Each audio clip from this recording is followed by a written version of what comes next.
मंत्री, विधायक, उप मुख्यमंत्री के साथ वर्चुअल मीटिंग कर रहे हैं। अब तक क्या कुछ हुआ इस मीटिंग में, साथ ही साथ किन किन मुद्दों को रखा जा रहा है, ये बताइए।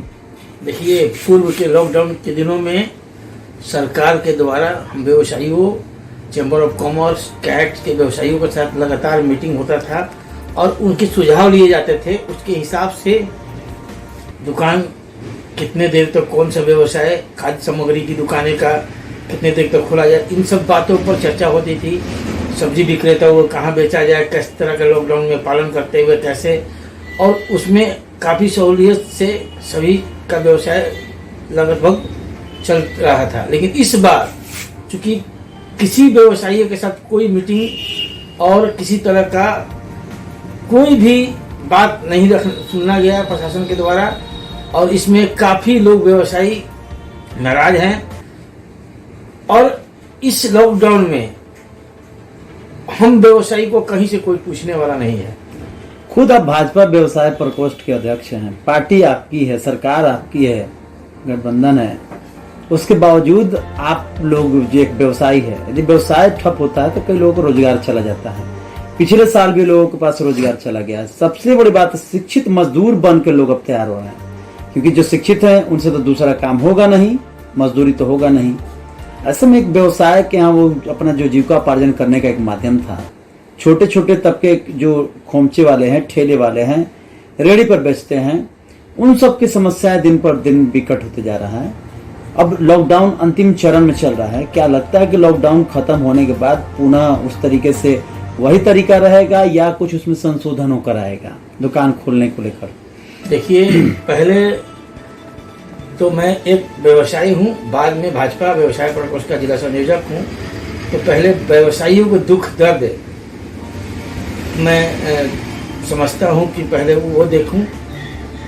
अभी हम व्यवसायी होने के नाते सब सरकार से बार बार रिक्वेस्ट करता हूँ कि जिस तरह से किसानों का फसल बर्बाद हो जाने के बाद उन्हें माफ़ी दिया जाता है, उसी तरह हम व्यवसायियों का आज लॉकडाउन की स्थिति में अनेकों ऐसे छोटे छोटे व्यवसायी, ठेले पे सब्जी बेचने वाले हों या फिर रेहड़ी वाले हों या फिर अनेकों ऐसे छोटे छोटे व्यवसायी जिनका रोज अगर वो व्यवसाय ना करे तो उनके घर में एक वक्त का भी रोटी खाना दुर्लभ हो जाता है। ऐसे व्यवसायी की मुझे चिंता है और ऐसे व्यवसायी के लिए मैं बार बार सरकार से मांग करता हूं कि ऐसे व्यवसायी के लिए एक पैकेज दिया जाए।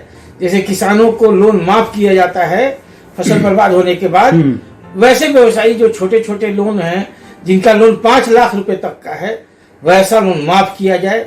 और ऐसे व्यवसायी जो कि रोज खाने कमाने वाले, उनको एक पैकेज के तहत एक छोटी रकम दिया जाए ताकि वो इस लॉकडाउन में भूखे ना मरे। आपने देखने को मिला कि छोटे तबके के जो मिडिल क्लास के व्यवसाय, मतलब रोजगार के रोजमर्रा की जिंदगी में कमाने खाने, उनकी बातों को भी आप बड़े बड़े लोगों के बीच रख रहे हैं। उसके बावजूद भी अब देखना है यह है कि क्या उनके लिए कुछ सरकार की तरफ से फैसला होता है या नहीं होता है। साथ ही साथ एक चीज और है कि लोगों का बिजली बिल, जो जितने दुकान बंद हैं उनका आज तक तो पिछले लॉकडाउन में भी कुछ माफ नहीं हुआ, इस बार भी माफ, थर्ड लहर की बात चर्चा में है। खुदा ना खास्ता वो भी यदि आ जाता है तो फिर तो बहुत दिक्कत होगा। Federation of all India traders, हमारी जो कैट संस्था है, उसके तहत हम लोगों ने लगातार वेबिनार के माध्यम से सभी विधायक, मंत्री, अपने मुख्यमंत्री, उप मुख्यमंत्री से लगातार तारकेश्वर प्रसाद जी से, उसके बाद अन्य मंत्री से भी हम लोगों ने इस बात पर व्यवसायियों के हित के लिए तरह तरह बातें को रखा है। जैसे आपको बता दें, फिक्स चार्ज हो, चाहे बिजली का बिल हो या रोड टैक्स हो या फिर किसी तरह का इंश्योरेंस का पैसा हो, लोन का ब्याज की रकम हो, पूर्व के दिनों में लॉकडाउन में माफी केवल नहीं हो के केवल कम किया गया था। लेकिन हम लोगों ने मांग किया है कि उन 16 महीनों के लगभग जो भी ब्याज का पैसा है उन्हें माफ किया जाए। और मुझे लगता है नहीं, पूरा विश्वास है कि सरकार हम लोग व्यवसायियों के दुख को समझेगा और ऐसे चार्ज जो कि हम नहीं दे पाएंगे, ऐसे चार्ज को माफ करेंगे। पिछले बार भी बहुत सारे व्यवसायियों ने इस बात को लेकर, जैसे ईएमआई जिसका है वो माफ नहीं हुआ है, वो भी भरना है, बिजली का बिल हो या रूम रेंट हो या दुकान का किराया हो, जो लोग किराया पर काम करते हैं उनका तो कुछ भी माफ नहीं हुआ। कई लोग तो एक तरीके से देखा जाए कि पिछले लॉकडाउन में तो आपने देखा होगा अप्रवासी जिसे हम कहते थे, वो तो यहीं के पढ़े लिखे लोग जो बाहर में जाए काम करना मजबूरी, क्योंकि यहाँ करेंगे तो उन्हें शर्मिंदगी हो, क्योंकि यहाँ तो कोई काम है नहीं वैसे भी शिक्षित बेरोजगारों के लिए। बिल्कुल धर्मेंद्र जी, मैं तो मकान मालिक का किराया को, ऐसे बहुत सारे मकान मालिक हैं जो जिनका परिवार भी उसी किराए से चलता है, तो उस पर तो मैं कुछ बहस नहीं करना चाहूँगा। लेकिन मुख्य रूप से ऐसे चार्ज जो सरकार के अंडर में आते हैं, जैसे बिजली बिल हो, दुकान बंद है तो बिजली के बिल कहाँ से आए। आपको एक चीज़ और बता दूँ कि हमारे सभी व्यवसायी को अगर बात करते हैं तो उनसे जुड़े लगभग 30 से 40% लोग, हम सभी व्यवसायी हैं, उन सभी लोगों का व्यवसाय देते हैं। 30 से 40% लोग हम व्यवसायियों के थ्रू व्यवसाय करते हैं और उनका घर का दाना पानी चलता है।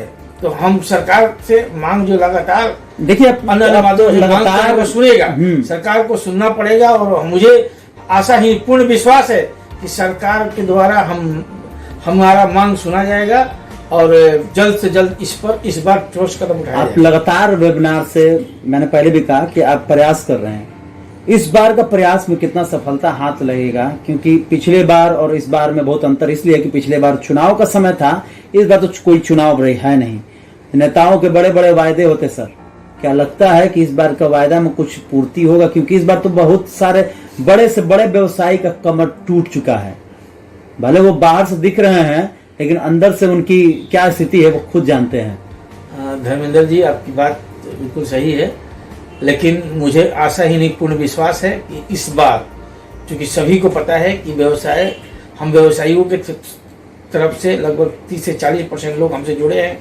अगर नहीं सुना जाएगा तो हम व्यवसायियों के साथ जुड़े लोगों का बस एक ही रास्ता है, आत्महत्या कर लेना। तो सरकार निश्चित तौर पर ऐसा नहीं करने देगी और हम व्यवसायियों की बात जरूर सुनेगी, हमें पूर्ण विश्वास है। देखिए आपको बहुत मूल्यवान समय हमने लिया है, क्योंकि अभी आप वेबिनार कर रहे थे, उसी बीच में हम पहुंचे और आप हमारे लिए समय दिए, बहुत बहुत धन्यवाद। एक मैं बात करना चाहता हूं कि जब जिलाधिकारी वेबिनार करते हैं, मंत्रियों के साथ बैठक करते हैं, व्यवसायियों के साथ उन्होंने क्यों नहीं किया? क्योंकि व्यवसाय ही आज इस समय में भोजपुर या पूरे बिहार में लोगों को रोजगार देने का एक माध्यम है। यदि व्यवसाय ना रहे। धर्मेंद्र जी, आपके माध्यम से मैं जिला प्रशासन को एक बात कहना चाहूँगा कि देखिए, हम सभी व्यवसायी हैं। कुछ सुनने में आया है कि जिला प्रशासन के द्वारा कुछ व्यवसायियों के ऊपर हाथ छोड़ा गया, कुछ डंडे चलाए गए। चूंकि हम व्यवसायी हैं और हम चोर नहीं हैं, और कहीं किसी व्यवसायी को ये होता है कि अपनी दुकान को देखने से लेकर, या फिर कपड़े व्यवसायी को कफन की जरूरत है। मेरे भी पिताजी भी हाल के दिनों में गुजरे हैं और मुझे कफन की जरूरत था। मैं अपने जान पहचान वाले कपड़े व्यवसायी को फोन किया और कफन दुकान खोलकर निकाल कर मुझे मिला।